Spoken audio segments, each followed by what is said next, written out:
Bien le bonjour à vous tous et à vous toutes.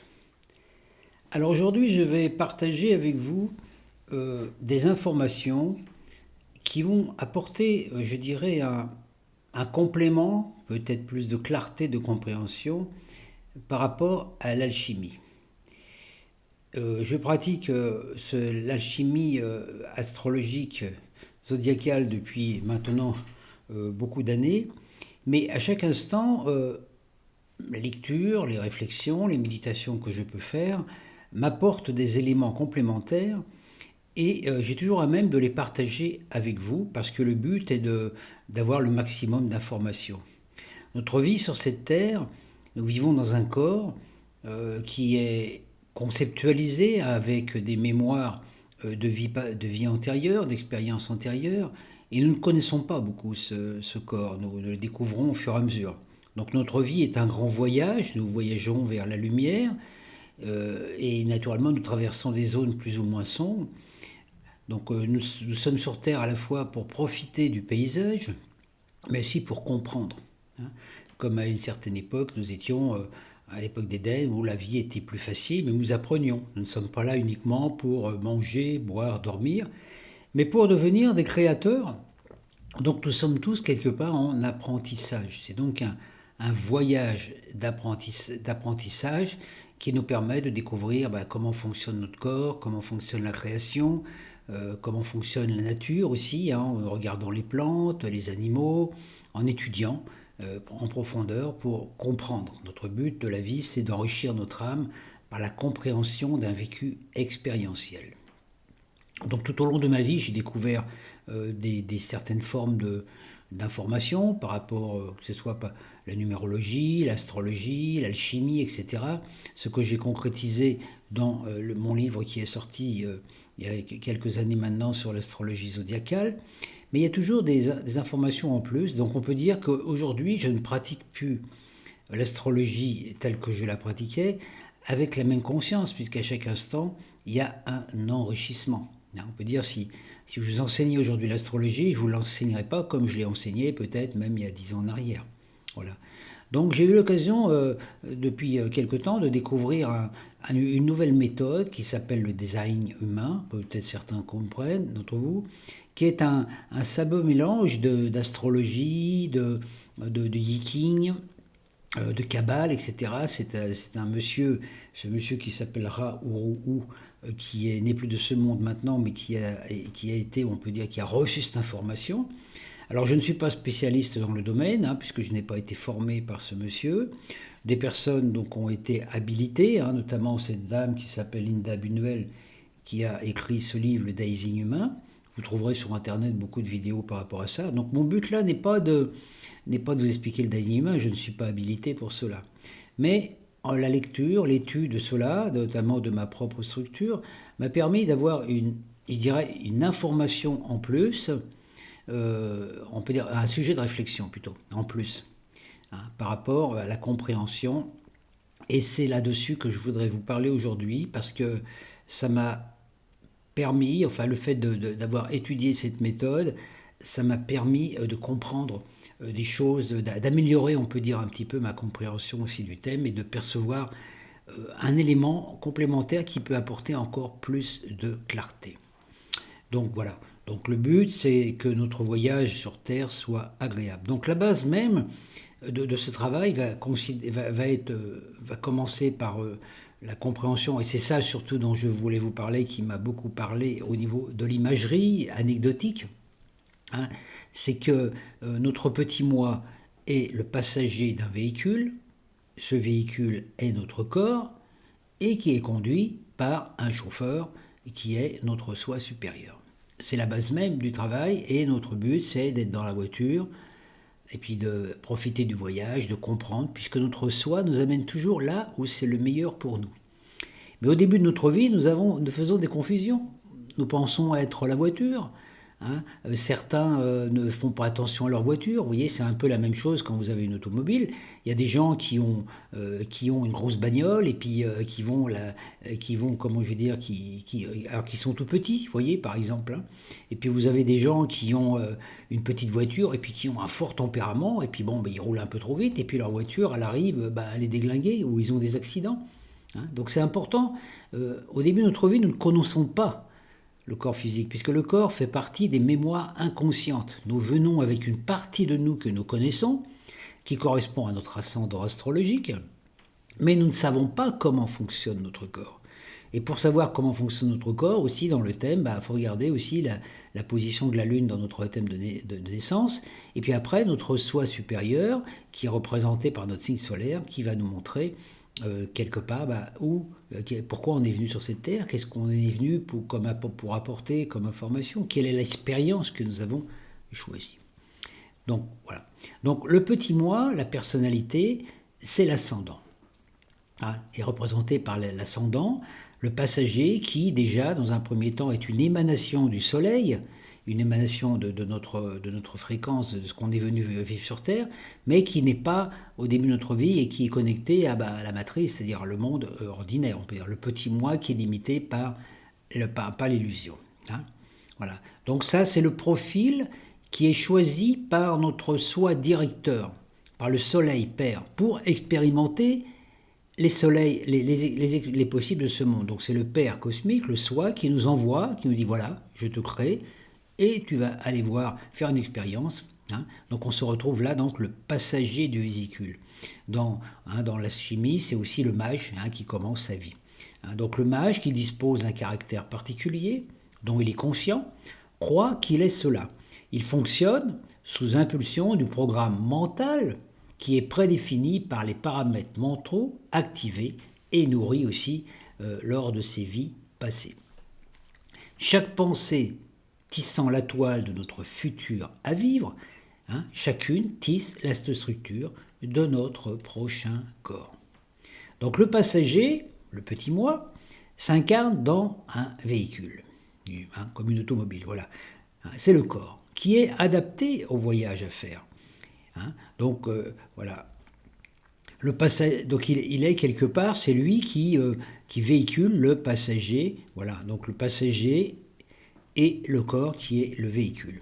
Un peu comme une voiture de location, vous voyez. Donc on est assis sur le siège arrière d'une voiture, on doit en prendre soin, mais ce véhicule ne nous appartient pas, il nous a été prêté. Les cellules de notre corps ont une conscience individuelle. Elles acceptent de se prêter au jeu de l'incarnation, mais elles n'appartiennent pas à notre petit moi. Elles sont en communion. Lors de la fécondation, le programme de notre soi solaire est transféré dans le corps astral de notre père géniteur et, pendant 3 mois, le mental, notre mental, s'imprègne des mémoires génétiques de notre père. Puis il est propulsé via un spermatozoïde dans l'utérus de la mère, qui est la représentation de la Lune. Vous voyez ici, Soleil, Lune. Celle-ci entreprend la formation du corps d'incarnation, du véhicule, de l'automobile, par une fusion des mémoires génétiques de la mère et celles du père. Donc d'où la création du prototype final de notre incarnation. Saturne. Le grand architecte ralentit les fluides lunaires et cristallise les informations dans nos différents corps afin d'élaborer notre corps éthérique, qui est en relation avec la Lune, qui servira de base d'information et de nourriture à la forme physique de notre corps, du passager, donc qui représente le caractère et le tempérament.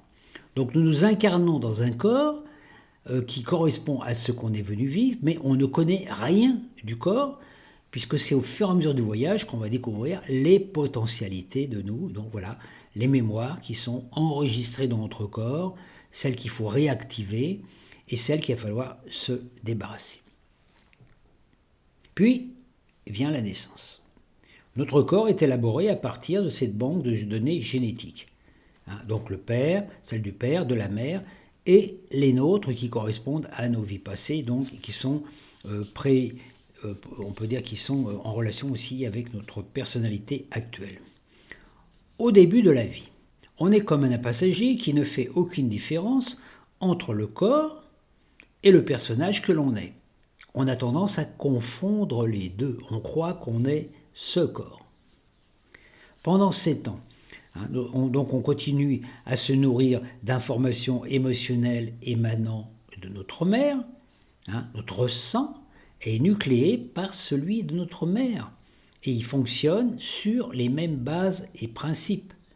Le thymus continue à se nourrir des informations génétiques transgénérationnelles de notre mère, donc pendant 7 années. C'est l'époque aussi la plus importante puisque c'est la période où la connexion avec la mère va nourrir notre système immunitaire et les émotions de la mère, les pensées qu'elle va avoir, la nourriture physique, aussi le lait qu'elle va me donner, vont avoir un impact important pendant toute notre vie. Parce que c'est notre corps, ce qui a été créé pendant la croissance de notre corps, pendant les 7 premières années de la vie, va avoir un impact sur la morphologie corporelle. Donc après, c'est l'époque où notre petit moi supporte, mais dès l'instant qu'il y a cette connexion qui se cesse, donc à l'âge de 7 ans, le thymus baisse en fonctionnement, il ne fonctionne plus à 100%. Donc c'est l'époque où on va rentrer dans la préadolescence et l'adolescence, où notre petit moi pensant, notre intellect, va vouloir contrôler le véhicule. On est comme un passager qui pense tout connaître du véhicule dans lequel on est assis sur le siège arrière. Or, on ne connaît rien du véhicule. On ne sait pas comment il fonctionne puisque c'est un nouveau véhicule. C'est un peu la même chose quand vous achetez une nouvelle voiture. Il faut apprendre un petit peu les paramètres de celle-ci. Quand on voit qu'on ne contrôle rien, il y a une tendance à rejeter le corps. C'est ce qui se passe quand on est jeune. Souvent, on n'aime pas son corps. On en veut à Dieu de nous avoir donné un corps si mal en point, trop gros, trop maigre, ceci, cela. Donc voilà, c'est comme si on aimerait avoir une Mercedes et on se retrouve avec une vieille guimbarde. Donc il y a cette période où là, on peut rejeter le corps parce que voilà, donc on va faire des efforts pour essayer de l'améliorer et c'est là qu'on va recommencer la lutte. Si on a un caractère qui est très puissant, c'est comme si on avait un moteur de 2 chevaux. Mais si notre véhicule n'est pas un moteur de 200 chevaux, mais si notre véhicule n'est pas adapté, alors c'est l'accident. On ne roule pas à 200 à l'heure avec une Clio sans dommage. Donc si on a un corps qui a une certaine morphologie génétique, faut quand même en tenir compte. On n'est pas tous faits pareil, on n'a pas tous besoin de la même nourriture. Donc ça, il faut tenir compte non seulement de la nourriture, mais aussi dans l'environnement dans lequel est né. Ce que la transmission génétique que nous a donné notre mère, la nourriture qu'on a pendant l'enfance, ce qu'on mange pendant les 7 premières années de la vie, va avoir un impact, notre corps va reconnaître cette nourriture. C'est pour ça que si vous vous nourrissez, par exemple, de nourriture française, parce que vous vivez en France pendant les 7 premières années de votre vie, et puis d'un seul coup vous décidez d'aller vivre en Inde et de manger comme les hindous, qui ne mangent pas exactement la même chose, qui mangent beaucoup moins de pain que nous, etc., ils mangent d'autres produits, votre corps va avoir au début des difficultés. Il va rejeter certaines choses. C'est ce qui se passe aussi, par exemple, à notre époque aussi avec les Chinois, qui ont un corps qui est adapté à bien digérer, par exemple, les protéines du riz, mais qui ne digèrent pas très bien les protéines du lait, donc les produits lactés, le fromage, et aussi les protéines du blé. Donc il y a beaucoup de Chinois qui viennent habiter en France, qui adaptent leur nourriture à l'alimentation française et qui ont des problèmes de santé qu'ils n'auraient pas dans leur pays. Comme nous, par exemple, notre corps n'est pas adapté pour manger tout le temps du manioc, comme en Afrique. Donc si vous vous nourrissez que de manioc ou même que de maïs, il va y avoir un moment où votre corps ne va pas pouvoir supporter cette nouvelle alimentation parce que ce n'est pas adapté à sa morphologie génétique. Donc quand on va en vacances dans un pays, on peut changer de nourriture, mais c'est pour ça que c'est important de ne pas de faire attention quand même à ça, et puis d'adapter aussi, bien d'écouter notre corps, parce que ce qu'un corps a besoin n'est pas nécessairement ce dont un autre a besoin. Vous allez manger un aliment qui va vous faire du bien, et qui peut rendre malade une autre personne alors que c'est le même aliment parce que son métabolisme n'accepte pas cette chose-là. Le corps sait ce dont il a besoin et il donne des informations, encore faut-il les écouter. Hein. Donc le véhicule qui nous est prêté pour entreprendre notre voyage, qui est dans le tarot, vous voyez, le chariot, le mage dans le chariot, doit aller vers son but de vie. Tant que le passager veut contrôler l'itinéraire et n'en faire qu'à sa tête, rien ne va. Ça, c'est le début de notre vie, quand on veut toujours, on a des volontés, on veut ceci, on veut cela, on force les choses, etc. Il y a l'ego qui contrôle derrière, et puis naturellement, notre lutte, ça devient sans arrêt un combat contre nous-mêmes et contre tout ce que nous considérons comme obstacle. Le véhicule, la Lune, donc l'inconscient, a sa propre programmation, résultant des mémoires résiduelles. Et c'est elle qui décide du trajet. Le véhicule nous amène dans des face-à-face avec des mémoires qui se matérialisent sous forme de rencontres, situations, opportunités ou situations difficiles. La Lune est un agent alchimique extraordinaire, car c'est elle qui, en tant que véhicule, vous mène face à des rencontres avec des personnes, avec des situations, avec des événements qui réveillent les mémoires qui sont inscrites en vous. Par exemple, si vous avez une rancune contre certaines choses ou une blessure émotionnelle qui est en relation, qui est inscrite dans vos mémoires cellulaires, vous allez rencontrer des personnes qui vont réveiller cette chose. La Lune, qui est le véhicule, vous emmène automatiquement là. Vous ne pouvez pas y échapper. Parce que la Lune, c'est la grande maîtresse. Elle fait le tour du zodiaque en 28 jours et elle vous mène toujours. Donc, c'est comme si vous étiez dans une voiture qui était auto-contrôlée par la Lune et que vous avez beau faire ce que vous voulez, la voiture vous mène là où vous devez aller. Quand vous avez un truc en vous qui vous maintient dans un comportement ou dans une habitude, la Lune vous amène automatiquement dans le face-à-face avec une personne qui va faire reflet à ça pour vous réveiller. Hey, il y a ce truc-là en toi qui n'est pas réglé, dans un premier temps. Aussi, tiens, tu as ce talent en toi, tu as ce don. Tu peux l'actualiser, le manifester. C'est dans les deux sens. Donc, on voyage avec la Lune.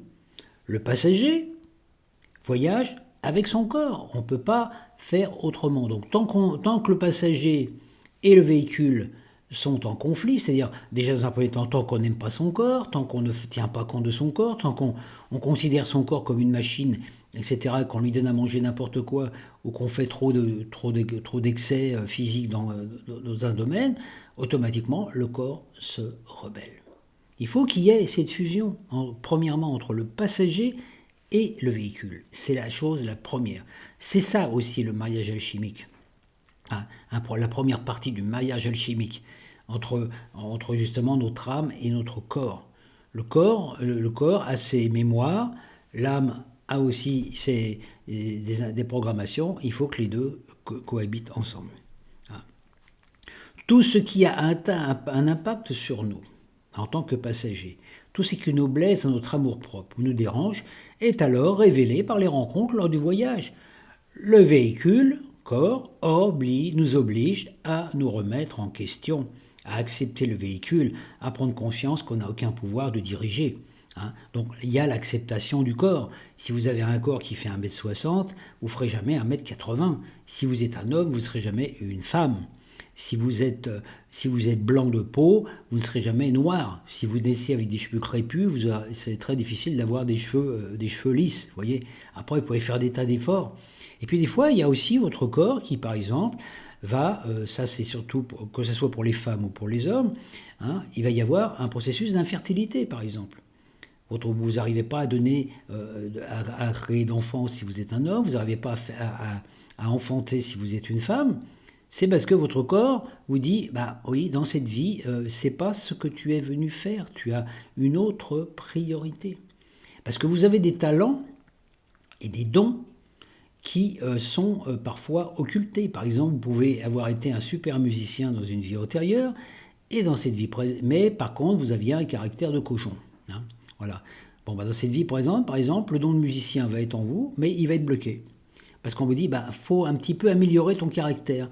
Donc vous allez vivre des tas d'expériences pour améliorer votre caractère, jusqu'au moment où vous allez avoir retrouvé un petit peu la douceur du caractère, à ce coup, pof, le don du musicien va ressortir. Mais tant qu'il ne s'est pas fait, le don est bloqué. Donc on a beaucoup de dons, de talents innés qui sont bloqués en nous, comme des trésors dans une grotte profonde et qui sont gardés par un dragon. Vous savez, c'est tout un symbolique, hein, le gardien du seuil. Il vous garde.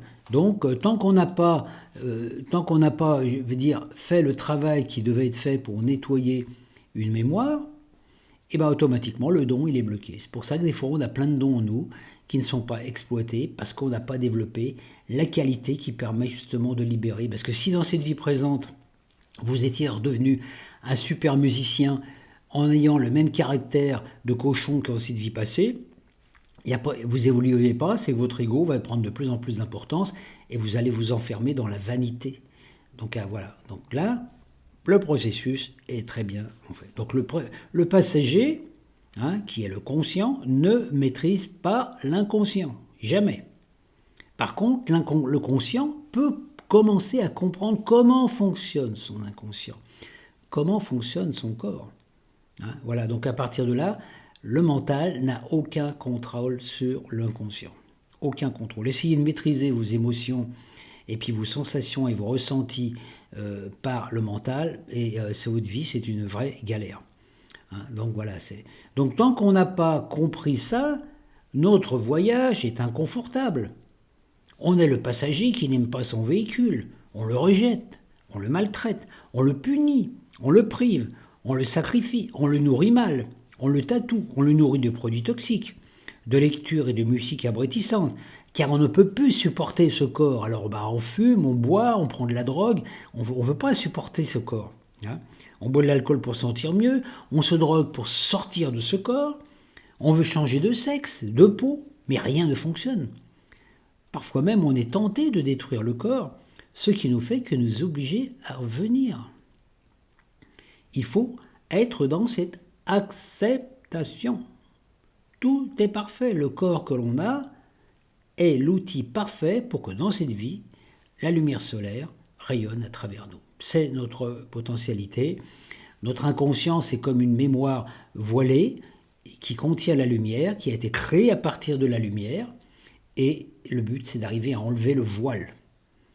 La forme n'est pas la finalité, c'est le moyen. Tant qu'on agit ainsi, donc on détruit notre véhicule jusqu'à ne plus avoir une bonne tenue de route. Hein, c'est la cause de tous les problèmes psychologiques et qui se manifestent par des problèmes de santé physique. Tous les problèmes de santé naissent de là. Parfois, en tant que massager, on s'identifie totalement au corps. Hein, alors on en fait soit une idole, soit un martyr. Donc on peut épuiser notre corps en différentes tâches, hein, faire du sport à extrême, travailler, se droguer, vous voyez vraiment le corps, voilà, on veut faire de la musculation, on fait 3 heures de musculation par jour, etc., sans se rendre compte qu'à chaque fois qu'on fait un mouvement, il y a les articulations qui travaillent et qu'on épuise nos énergies vitales, voilà, pour rien, simplement pour l'apparence, hein.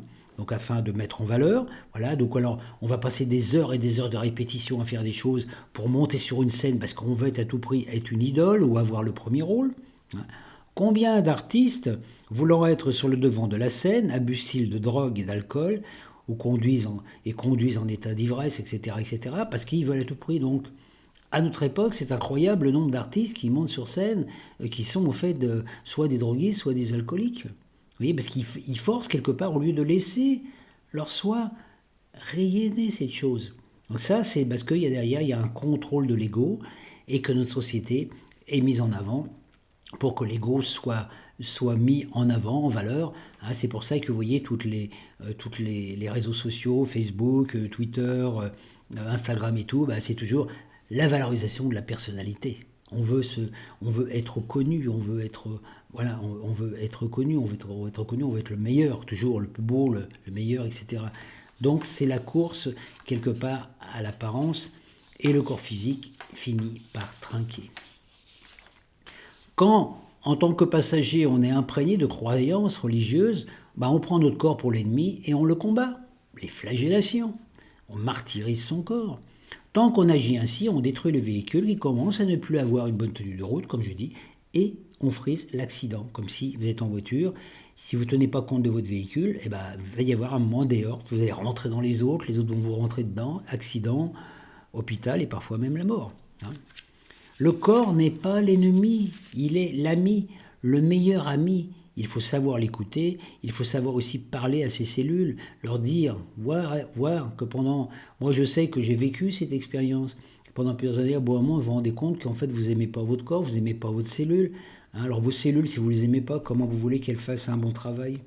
C'est vos amis, chaque cellule de votre corps, c'est une compagne de votre incarnation. Donc parlez à votre cellule, dire, vous êtes mes amis, je veux travailler avec vous, c'est grâce à vous que je vais pouvoir m'exprimer dans ce monde, exprimer ma lumière. Parce que si vous n'avez pas de corps, vous ne pouvez pas vous exprimer en ce monde.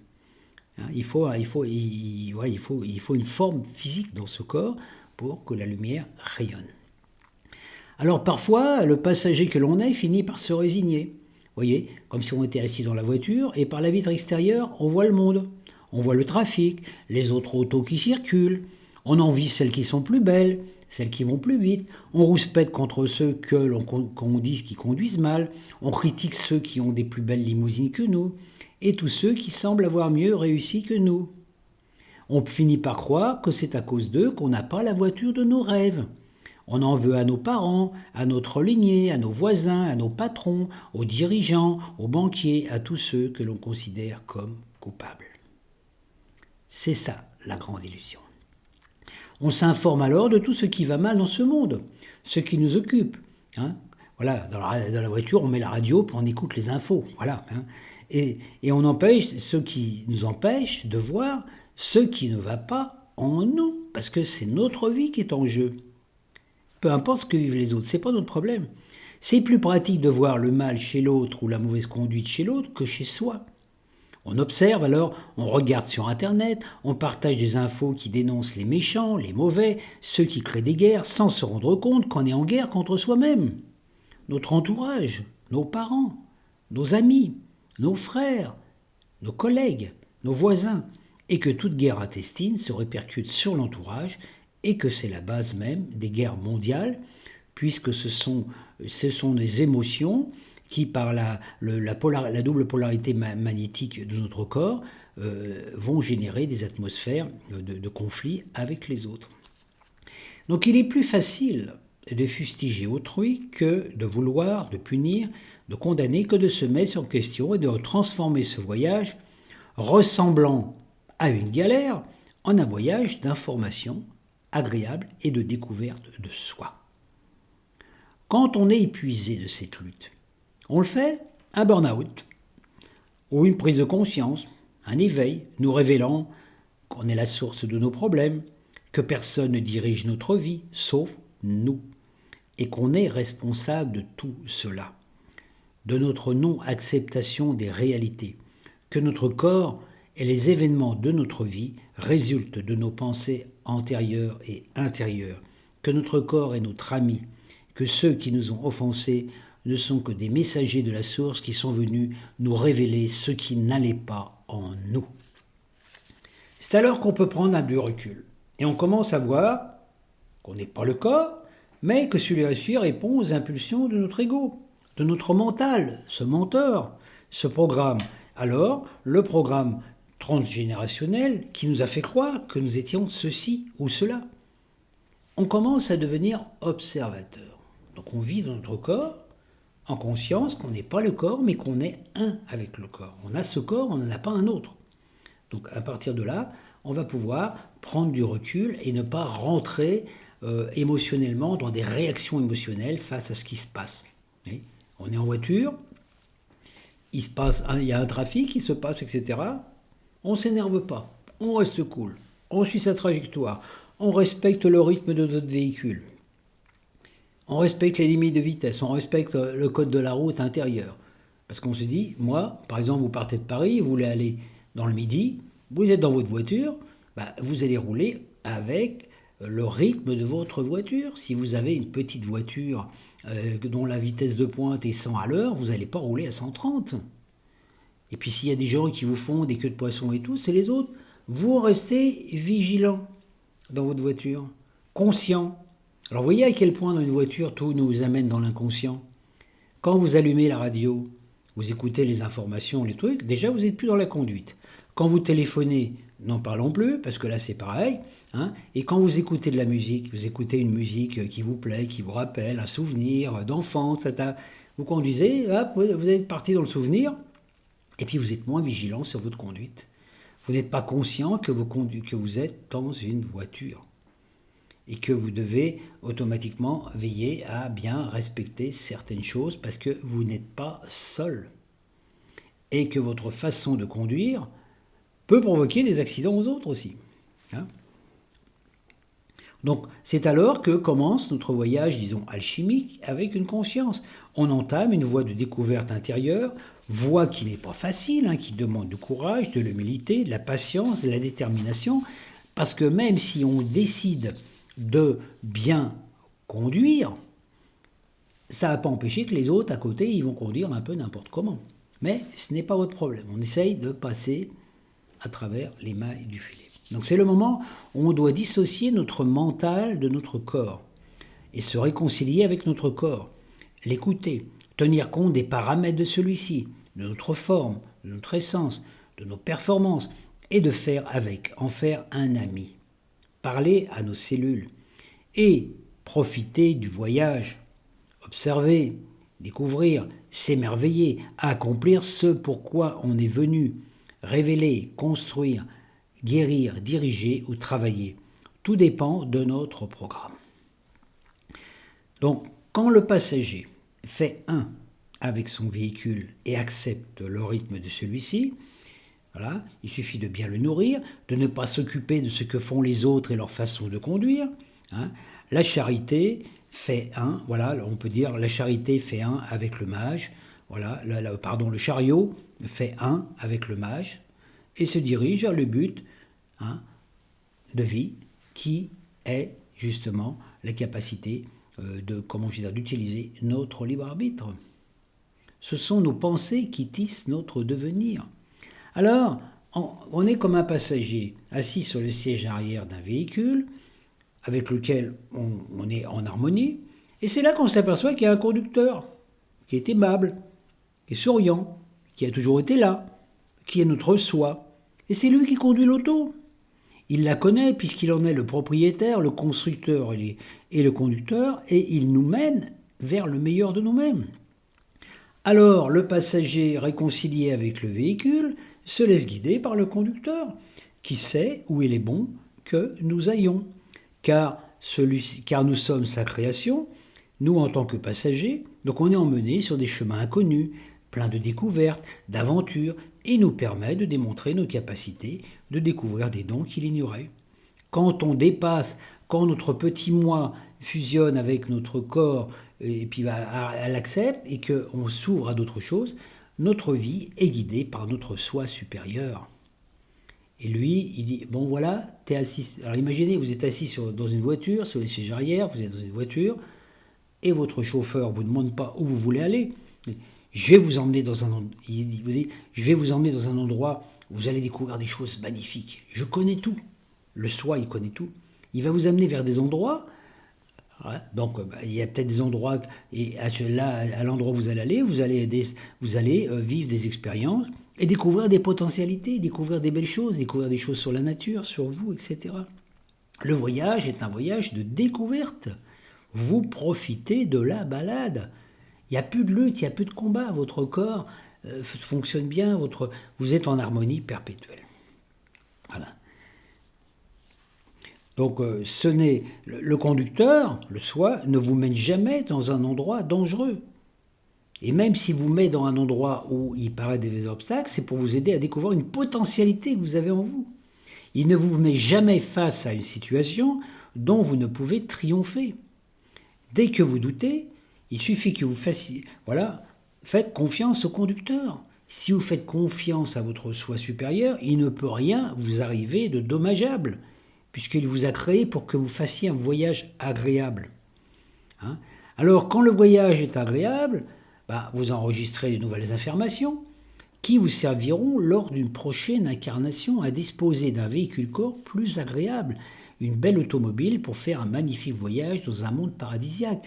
Parce que ce sont vos pensées d'aujourd'hui, vos émotions, ce que vous ressentez pendant le voyage, qui vont modifier votre trame génétique, qui fait que dans une vie plus antérieure, vous aurez un corps encore plus magnifique, vous aurez une plus belle voiture, quoi. Voilà.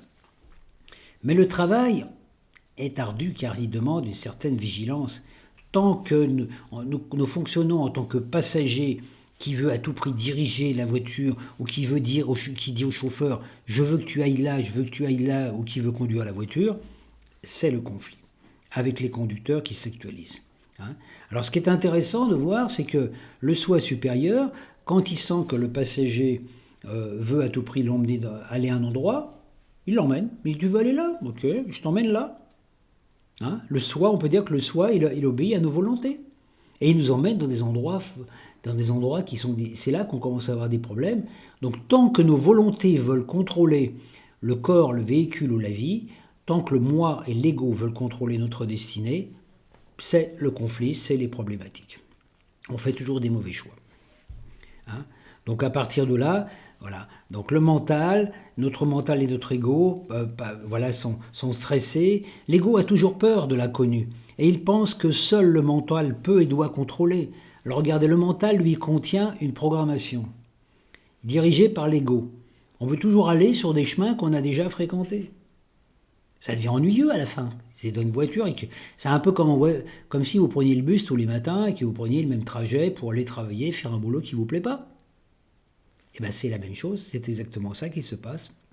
Donc voilà, on est stressé, énervé, on réagit, voilà, on voudrait faire autre chose, on veut, mais on ne peut pas, ou on pense ne pas pouvoir, tant qu'on ne laisse pas notre soi supérieur, qui est notre Père céleste, guider. Voilà, d'un moment, toutes vos volontés doivent être offertes au chauffeur pour lui dire « Je te fais confiance, mène-moi là où c'est le mieux pour moi. » Donc vous voyez, on ne contrôle plus. On fait confiance à la vie. Hein. Dès l'instant qu'on lâche le mental, celui-ci se repose. Alors on observe, on prend plaisir, on découvre, et non plus la responsabilité de diriger le véhicule. Le soi s'en occupe. Le voyage devient agréable. Je vous invite à réfléchir sur cette façon de voir les choses, et vous verrez que dans la vie, ça devient beaucoup plus facile. Il y aura donc une autre vidéo là-dessus, sur ce sujet, que je diffuserai donc dans quelques temps après celle-ci. Je vous remercie de votre écoute et je vous souhaite une très bonne journée.